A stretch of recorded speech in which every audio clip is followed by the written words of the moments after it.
मौनी अमावस्या कल 29 जनवरी 2025 को मनाई जाएगी। मौनी अमावस्या पर हम कोई भी धार्मिक कार्य करते हैं तो उसका फल सहस्त्र गुणा यानी 1000 गुना बढ़ जाता है। आइए जानते हैं कि मौनी अमावस्या को हमको किस प्रकार से मनाना चाहिए कि हमें अधिक से अधिक पुण्य की प्राप्ति हो।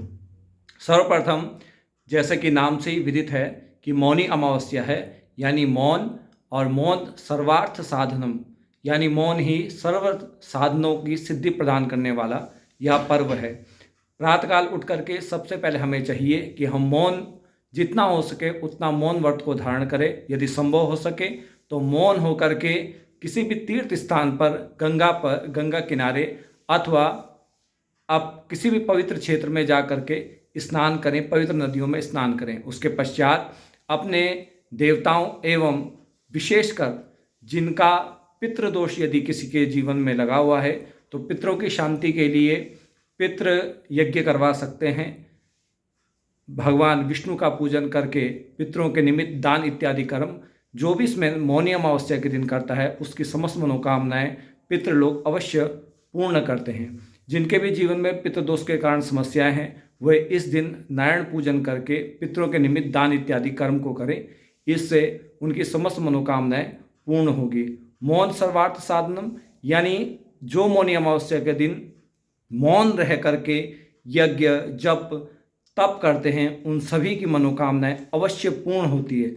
और इस मौनी अमावस्या का जो उद्देश्य है वास्तविक वह यह है कि आप मौन रह करके आध्यात्मिक चिंतन करें, अपने जीवन को सफल बनाएं, अध्यात्म की ओर मोड़ें। और अध्यात्म के लिए सर्वप्रथम जो चाहिए वह है मौन रहना, यानी कि अपनी जिह्वा पर आपका कंट्रोल हो। ये सबसे पहला आध्यात्मिक सीढ़ी पर चढ़ने का पथ है।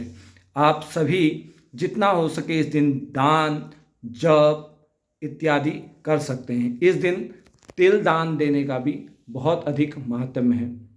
आपको चाहिए कि किसी विशिष्ट योग का इंतजार ना करें। कल मौनी अमावस्या है तो मौनी अमावस्या के दिन जितना हो सके उतना अधिक से अधिक दान दें, स्वयं भी जप करें और ब्राह्मण के द्वारा भी नारायण पूजन और पितरों के निमित्त यज्ञ अवश्य करें।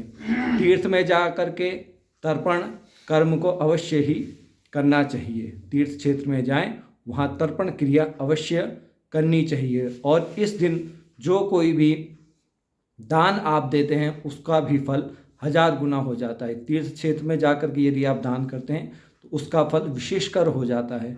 आप सभी को मौनी अमावस्या की बहुत बहुत शुभकामनाएं। आप कल जाकर के अपने पितरों के निमित्त और स्वयं की आध्यात्मिक उन्नति के लिए तीर्थों में जाकर के स्नान अवश्य करें। धन्यवाद।